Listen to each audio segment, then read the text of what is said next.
Teachers, what was the worst thing a substitute teacher did while you were gone? Rearranged my room. Not in a moved student A away from student B and put her by student C way. In a move the giant rug over to the opposite corner of the room, and completely change the layout of student desks, and rearrange a bookshelf way. Left my perfectly prepped and neat desk an absolute disaster, did not follow the lesson plan and took my gel pens. I had a sub steal my dry erase markers and emergency chocolate once. After that, I locked my drawers and left them with 2 pens and 1 dry erase marker. Edit, till how many people either don't know what emergency chocolate is. It can be for you, your work friends, or in my case, occasionally also for students who are having a tough day and might be cheered up a little by some chocolate. It builds goodwill. Go get yourself some, and make sure it's the good stuff. The mixed bag of individually wrapped Ghirardelli squares is my recommendation. It's a small portion, and just one of those feel like a treat. Not the emergency chocolate. There was a harpsichord in the front of the classroom used both for demonstration and performance. Not knowing what he was doing, the sub tried to tune 3 notes that had gone mildly out of tune while I was away. He managed to break the strings on all 3 notes and left a message inside reading, "Sorry about that." There was a secret harpsichord at my university. Not to everyone obviously, but most of the music majors didn't know it existed. I was teaching myself piano at the time and played the wheels off that bad boy after discovering it. If I could have strapped it to my car, I would have taken it home after spring semester.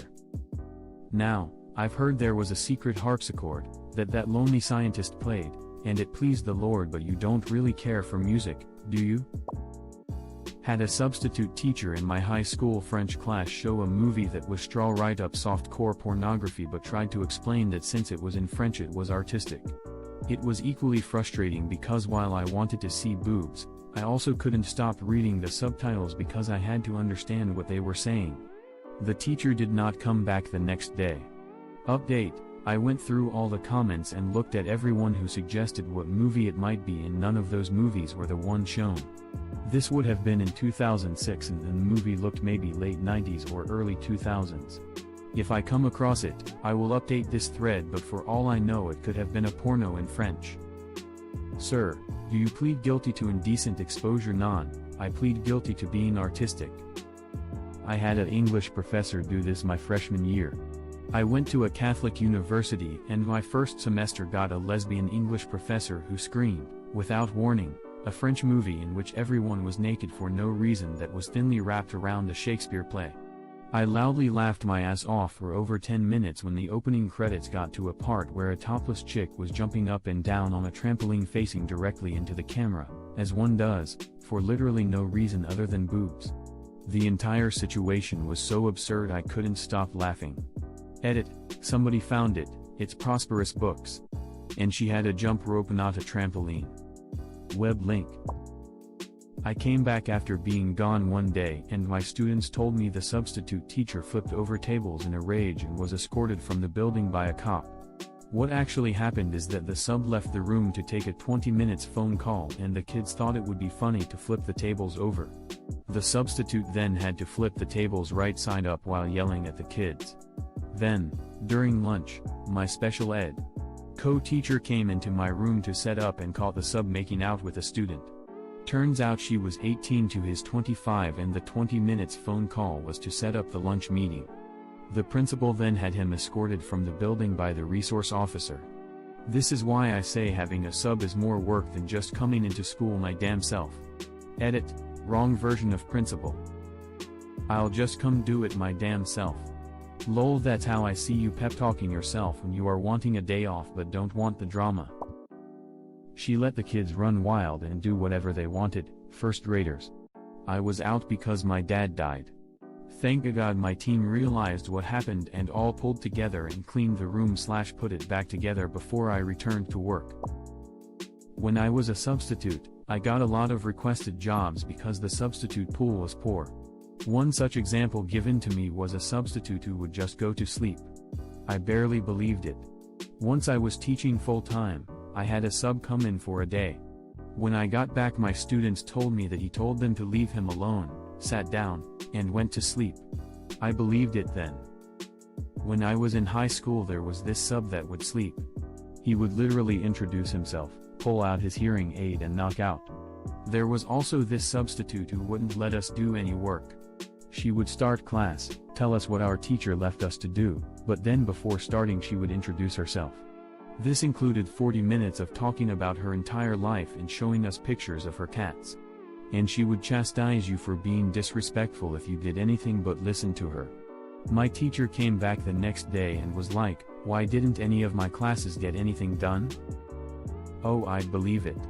I had more than one sub come in, go to the desk, sit down, tell us to do our work, no direction as to work, just do your work, then would just read a newspaper for the rest of the period. Didn't do anything to the kids, per se, but told the kids that the reason I was out was because my mom was having breast cancer surgery. I teach K5 and I specifically didn't tell the kids because I didn't want them to worry. So, when I came back, I had a bunch of kids come up to me asking about my mom, which was so sweet, but not something the kids should have had to worry about. Now that you said that, with all due respect, how is your mother? Is she doing okay? She doesn't want us kids to worry about it. I was a teacher's assistant while in college. The teacher and I took a week-long workshop and had a sub. The worst thing she did. Not letting the kids go potty. It was in kindergarten and she said all the kids going to bathroom were interrupting the class. One girl wet herself. School policy was if kids under a certain age had an accident the nurse would give them a pull-up, basically a diaper, to wear. The substitute proceeded to make fun of the girl for wear a diaper, calling her baby and such. The little girl ended facing repercussions at home too. It was devastating to hear about. If a kinder class is being interrupted by constant bathroom runs, I've found it helpful to just take a bathroom break as an entire class. I take them all down there at once, they take turns while we're all lined up in the hallway, then we all go back to class. I find that they are much more attentive and focused after doing that. Since potty training is such a recently mastered skill for kinders, it's often hard for them to recognize their bodies signaling that they need to go, until all of a sudden it's urgent. Not fair to penalize them for this, they're doing the best they can. One of my substitute teachers did that to me in 2nd grade. Thankfully it was a Wednesday, which meant my dad was picking me up instead of me taking the bus, which meant he proceeded to ream that lady a new butthole. It was so humiliating. I was only 6, maybe 7, don't remember how far into the year it was, but I had long been able to not piss my pants. My dad was very protective and did not take kindly to this sub making me sit for over an hour at the end of the day, begging to go to the bathroom. Not even surprised. It's one of the simplest things to do. I learned when I worked in daycare. If a kid has to potty, let them potty. If they have an accident, don't shame. This lady literally did the opposite. Gave out snacks I bought with my own money that I kept for kids who stayed after to get tutoring. Threw out a broken electric pencil sharpener that kids broke in front of her. Which again, I bought with my own money and couldn't get replaced by the company because I had no product to send back. I still don't have a sharpener for my room. Let the kids go through my things in my cabinets and desk. Lost a bunch of stuff that way. Hey 29 Mick 152, Amazon delivers all over the world. Where can I send you a pencil sharpener? Edit, thank you all for your Reddit acts of kindness. You all cleaned out that teacher's wish list in an hour. How wonderful you are.